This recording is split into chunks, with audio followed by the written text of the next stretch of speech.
Hello, my name is Kailash. आज हम पढ़ेंगे अर्थक्वेक के बारे में।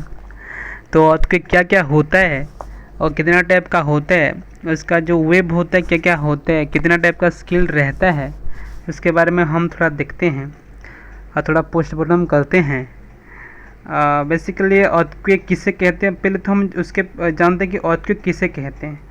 अर्थक्वेक किसे कहते हैं, अर्थक्वेक किसे कहते हैं, है ना। अर्थक्वेक कहते हैं an earthquake is simple words the shaking of the earth. जब अर्थ शेकिंग होते हैं ना, जब ट्रम्बल होते हैं, जब हिलता है, उसको हम क्या बोलते हैं, ये टाइप का अर्थक्वेक बोलते हैं।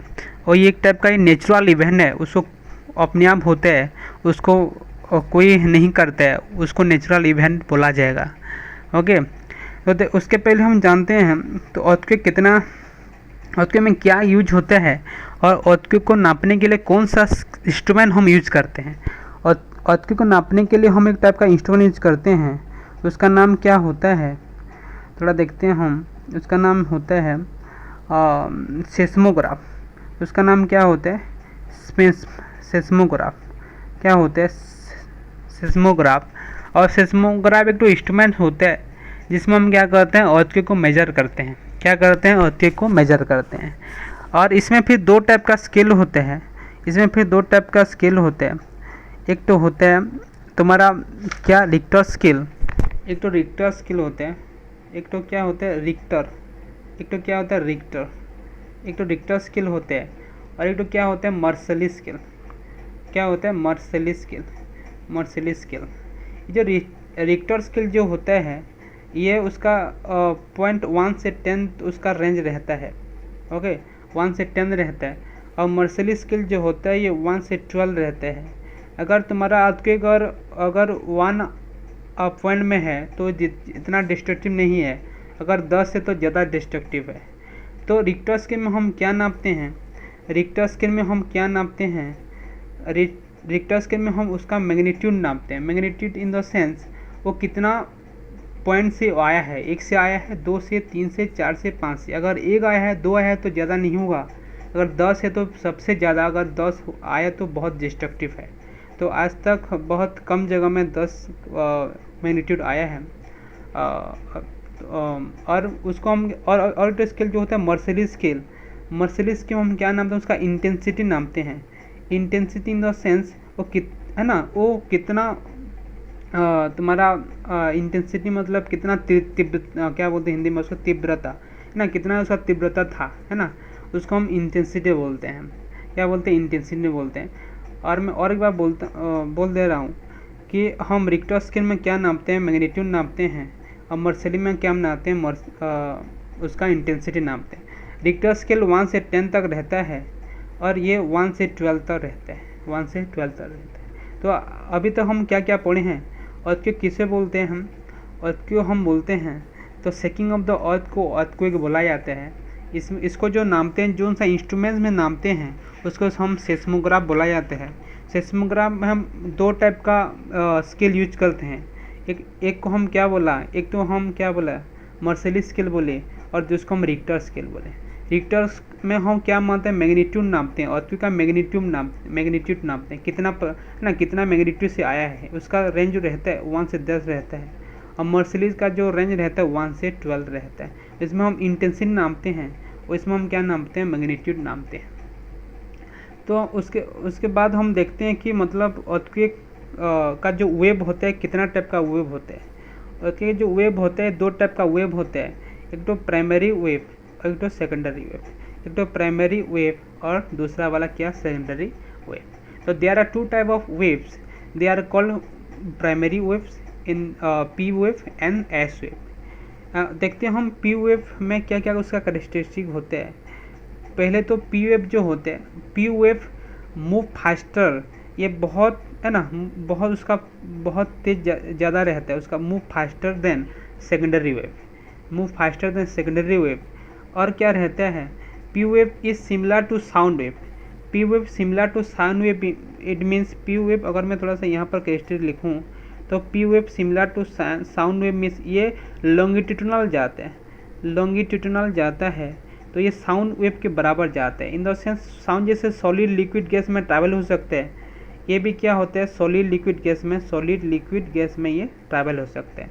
तो मैं पी वेव के बारे में क्या बताया, पी वेव पहले फास्टेड होते हैं, है ना, सबसे फास्टर देन सेकेंडरी वेव, और ये पहले पहुंचता है कहाँ पर, हमारा अर्थ का सरफेस को पहले पहुंचता है, उसको हम क्या बोलते हैं, उसको हम लॉन्गिट्यूडिनल वेव बोला जाता है। और ये सॉलिड लिक्विड गैस तीनों में ट्रैवल हो सकते हैं। और ये वेव जब आएगा तो हमको पहले ये प्राइमरी वेव महसूस होता है, उसके बाद सेकेंडरी वेव होते हैं, और ये इतना ही डिस्ट्रक्टिव नहीं होते हैं जितना सेकेंडरी वेव होते हैं।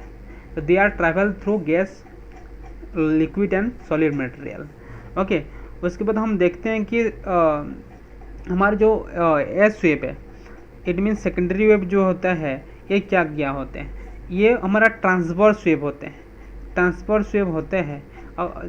सॉरी, मैं एक चीज़ भूल गया, एक बताना चाहता हूँ, एक चीज़ मैं भूल गया।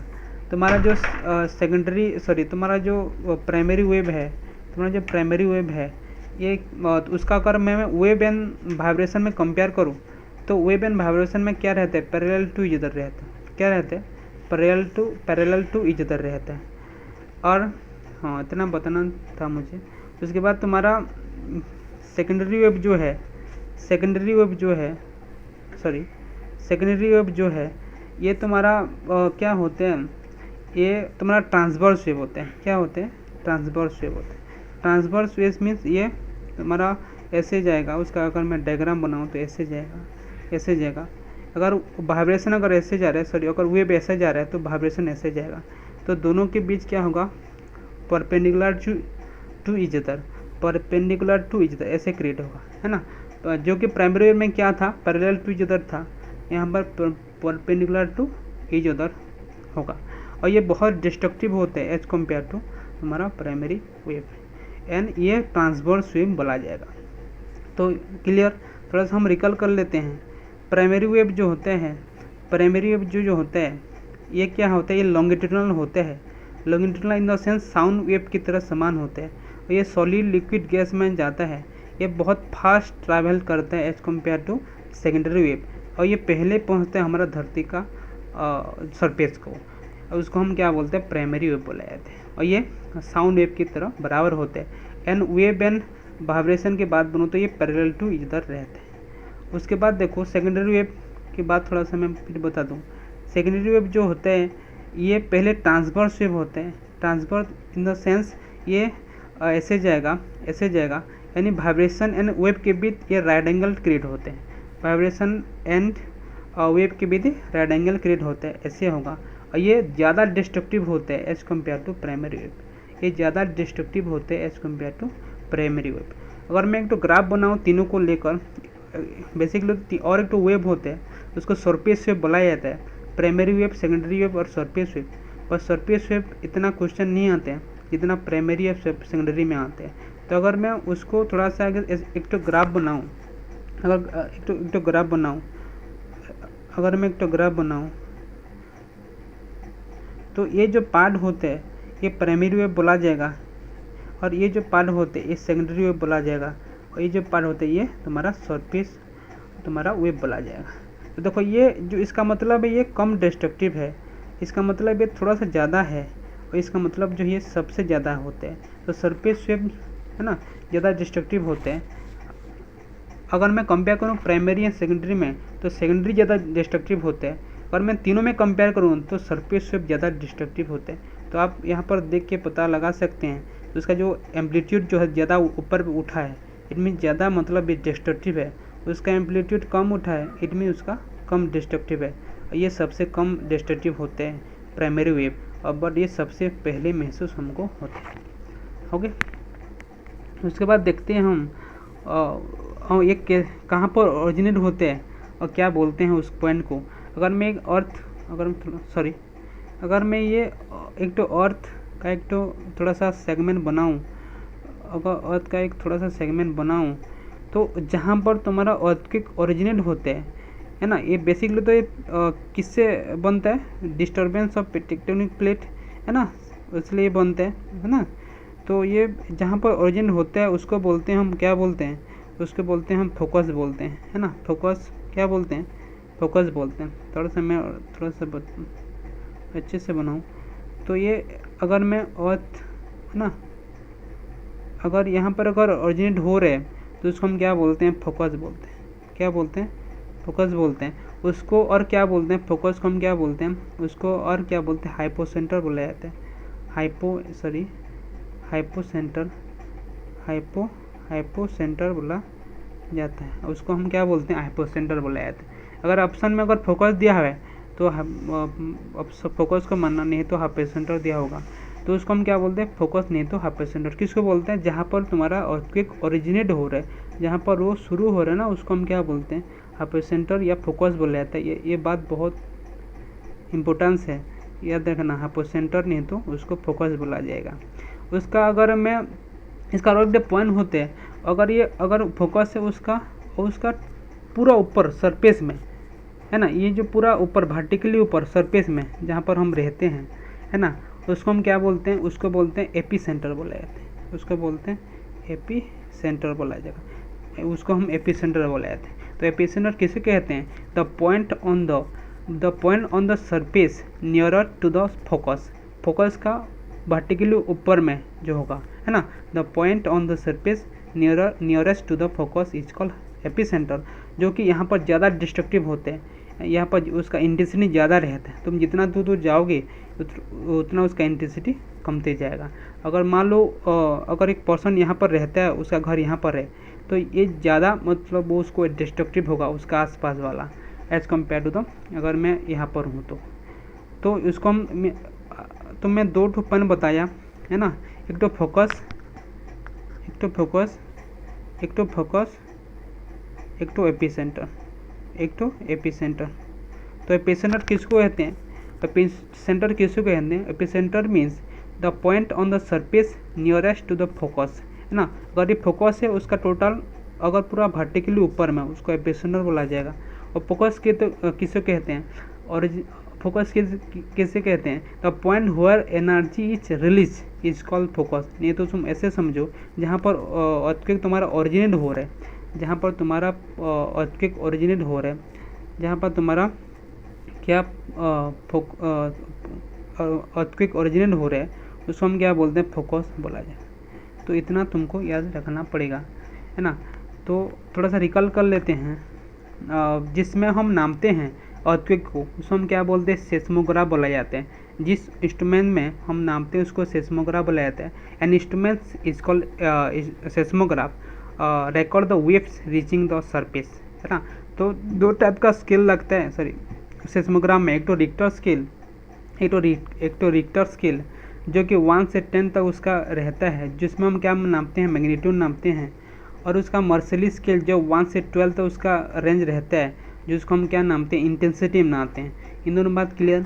उसके बाद मैं क्या बोला, उसके बाद प्राइमरी वेव जो होते हैं, there are 3 type of waves, one is primary wave, secondary and surface wave.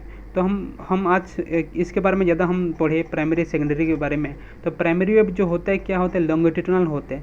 ये लॉन्गिट्यूडनल होते हैं साउंड वेव की तरह, ये सॉलिड लिक्विड गैस तीनों में ट्रैवल हो सकते हैं। और ये प्राइमरी वेव बोला जाता है क्योंकि पहले हमको अर्थ का सरफेस में पहले मतलब आता है, रीच होता है। और ये फास्टेस्ट होते हैं किससे, इन दोनों से बहुत तेज़ से हमारा अर्थ का सरफेस को आता है, उसको बोलते हैं प्राइमरी वेव। और उसका अगर प्राइमरी वेव का अगर मैं बात करूँ, उसका वाइब्रेशन वेव की में रिलेशन, तो वो क्या रहता है, पैरेलल टू इच अदर रहता है। सॉरी। एंड सेकेंडरी की बात करूँ, सेकेंडरी वेव जो होता है ये क्या होता है, ट्रांसवर्स वेव होते हैं। ये ओनली सॉलिड में ट्रैवल हो सकते हैं,